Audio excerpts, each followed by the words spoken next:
Samakah anak yang lahir di negara Kristen dengan anak yang lahir di Mekah? Bukankah ini tidak adil? Kalau begitu, apa salahnya orang yang keluarganya non-muslim? Apakah semua non-muslim masuk neraka? Sepintas mungkin terlihat merugikan bagi orang yang hidup di luar wilayah Islam. Namun kalau didalami lebih lanjut, jelas tidak seperti itu kasusnya. Ayo kita diskusikan bersama.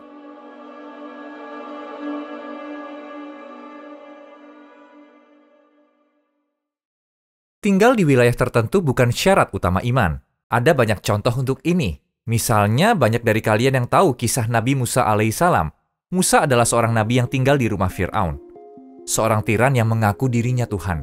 Jadi Musa besar bersama orang tidak beriman, tapi akhirnya dia menjadi nabi. Di sisi lain, ada Nabi Ibrahim alaihissalam, hidup dalam kegelapan bersama suku penyembah berhala, termasuk ayahnya. Namun pada akhirnya, tidak peduli jarak mereka dari wilayah iman, mereka tetap mendapat hidayah. Di sisi lain juga, Asiyah yang menemukan Tuhan walau bersuamikan Fir'aun dengan membuang kegelapan kufur dan mempertahankan kehendak bebasnya.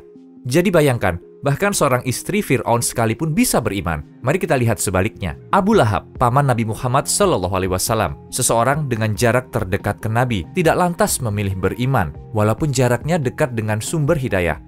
Memang seolah dia paling beruntung, tapi dia adalah bukti iman tidak terkait tempat tinggal tertentu. Artinya orang yang tinggal di negara non-muslim pun bisa mendapatkan hidayah lewat usaha mereka. Sementara orang di negara muslim tidak. Kita bisa melihat banyak orang Kristen atau orang tidak beragama yang sudah mengkaji dan menemukan bukti lalu masuk Islam. Sementara muslim yang belum mengkaji, sebaliknya, menjauhi Islam karena mempraktikkan taklid atau peniruan. Jadi seperti dinyatakan Al-Quran, orang harus menggunakan akal untuk mengkaji. Lalu insya Allah pintu-pintu iman akan terbuka.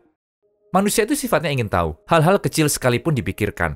Lalu bagaimana bisa manusia tidak bertanya tentang hal yang paling penting? Seperti dari mana asalku? Siapa yang mengirimku ke sini? Kemana aku akan pergi? Mengapa dia tidak mengkaji jawaban pertanyaan-pertanyaan ini? Tidakkah kamu pikir sikap seperti ini aneh? Bayangkan kamu di atas pesawat, posisi kursimu di baris tengah. Kamu melihat ke depan. Dan secara berkala orang diambil dari baris paling depan dan dibuang dari pesawat, lalu diganti orang baru. Kalau aneh begitu, tidakkah kamu bertanya, apa yang aku lakukan di sini? Dari mana asalku? Dan kemana perginya orang yang dibuang itu? Sebentar lagi giliranku. Bukankah kamu akan mencari jawaban, ingin penjelasan dari seseorang? Katakanlah lalu ada seseorang yang datang berkata, kamu jangan khawatir apa yang terjadi di sini. Kamu terus saja bermain dengan komputer di depanmu. Makananmu sebentar lagi dihidangkan. Yang bisa kamu pilih sesuai seleramu. Duduk saja dengan nyaman. Kalau begitu, mungkin kamu tidak akan peduli dengan hidangan makanan, tapi fokus pada apa yang terjadi. Dunia ini seperti pesawat berkecepatan tinggi. Kita membuka mata untuk menemukan diri di pesawat bumi, tapi jiwa kita begitu menikmati banyak hal. Seperti game komputer, film, dan acara TV yang menyita waktu. Sehingga tidak sadar kita sedang di pesawat. Kita tidak melihat setiap hari ada orang yang mati, lalu digantikan orang lain yang lahir. Fokus kita hanya kesenangan dunia. Disitulah kesalahan kita, membuang waktu dengan kenikmatan sia-sia, yang mencegah kita menggunakan akal secara berbeda. Kalau untuk pekerjaan idaman, kita rela mengkaji. Begitu juga untuk diet kita. Tapi tahukah kita kejadian setelah mati? Sayangnya, kita tidak peduli apa yang harus kita persiapkan. Namun, keingintahuan adalah sumber ilmu. Orang berilmu akan menggunakan akal untuk mencari kebenaran. Kalau begitu, yang utama adalah keinginan dan orientasi manusia. Tapi fakta manusia terus saja hidup, mengutamakan kesenangan sementara dan hiburan yang menggoda. Dan mengabaikan akal. Sayangnya, menghalangi keingintahuan. Tentunya orang seperti ini tidak bisa menemukan kebenaran. Hal lain yang sering disalahpahami adalah seorang muslim pasti masuk surga. Tapi penting memahami status iman ditentukan di akhir. Jadi kita tidak tahu status akhir kita. Muslim yang berpura-pura beriman, tidak mengenal Allah, tidak meningkatkan iman melalui kajian dan pembuktian, dan terus hidup tanpa tahu hal-hal ini lebih menghadapi bahaya, karena mereka meyakini iman mereka sudah cukup. Padahal belum pasti mereka mati sebagai orang beriman, seperti non-muslim yang harus mengkaji dan memahami keyakinan mereka dengan fakta dan bukti. Begitu juga muslim. Untuk jawaban apakah semua orang kafir masuk neraka? Konsep umat zaman peralihan itu penting. Ketika berpikir tentang zaman ini, banyak yang mengira periode antara Nabi kita SAW dan Nabi Isa alaihissalam adalah zaman ini. Namun istilah ini bagi siapapun atau periode manapun tanpa hidayah dari seorang Nabi. Imam Ghazali membuat klasifikasi tentang status seseorang setelah kehadiran Nabi kita SAW. Setelah kehadiran Nabi kita SAW, orang kafir dibagi kepada 3 kategori. Pertama, orang yang belum mendengar seruan Nabi kita SAW dan tidak tahu tentangnya. Kelompok ini termasuk ahli surga. Kedua, mereka yang mendengar seruan Nabi kita Shallallahu Alaihi Wasallam dan mukjizat yang dilakukannya, serta akhlaknya, tapi tetap menolak beriman. Kelompok ini tanpa ragu adalah penghuni neraka.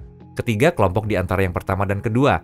Walaupun mereka telah mendengar tentang Nabi kita Shallallahu Alaihi Wasallam, mereka belum mengetahui kualitas dan ciri-cirinya. Orang-orang ini tahu Nabi Shallallahu Alaihi Wasallam sejak kecil, yang setelahnya menganggap Nabi palsu bernama Muhammad. Mereka hanya mendengar hal-hal negatif tentang Nabi kita Shallallahu Alaihi Wasallam. Walaupun Imam Ghazali tidak konkret berkata tentang kelompok ini, dia melanjutkan, menurutku kondisi mereka serupa dengan kelompok pertama, yaitu mereka yang tidak pernah mendengar tentang Nabi, karena mereka mendengar tentang Nabi yang sama sekali berbeda ciri-cirinya, sehingga mereka tidak terdorong berpikir kritis dan mengkaji hal yang sebenarnya.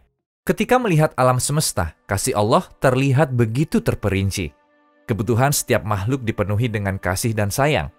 Ya, berbagai kebutuhan dan rezeki terus terpenuhi dengan cara yang tidak bisa kita bayar, kita ketahui, dan kita sangka-sangka pada waktu kapanpun. Terlihat kehadiran Tuhan yang pengasih, pemurah, dan peduli.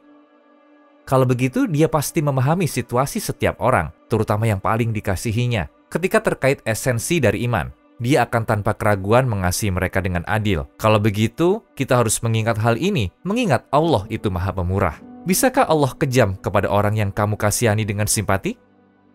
Bisakah berasumsi Allah yang begitu pengasih sehingga memberimu perasaan simpati tidak mengasihi mereka? Allah itu adil. Penting sekali mengingat hal ini.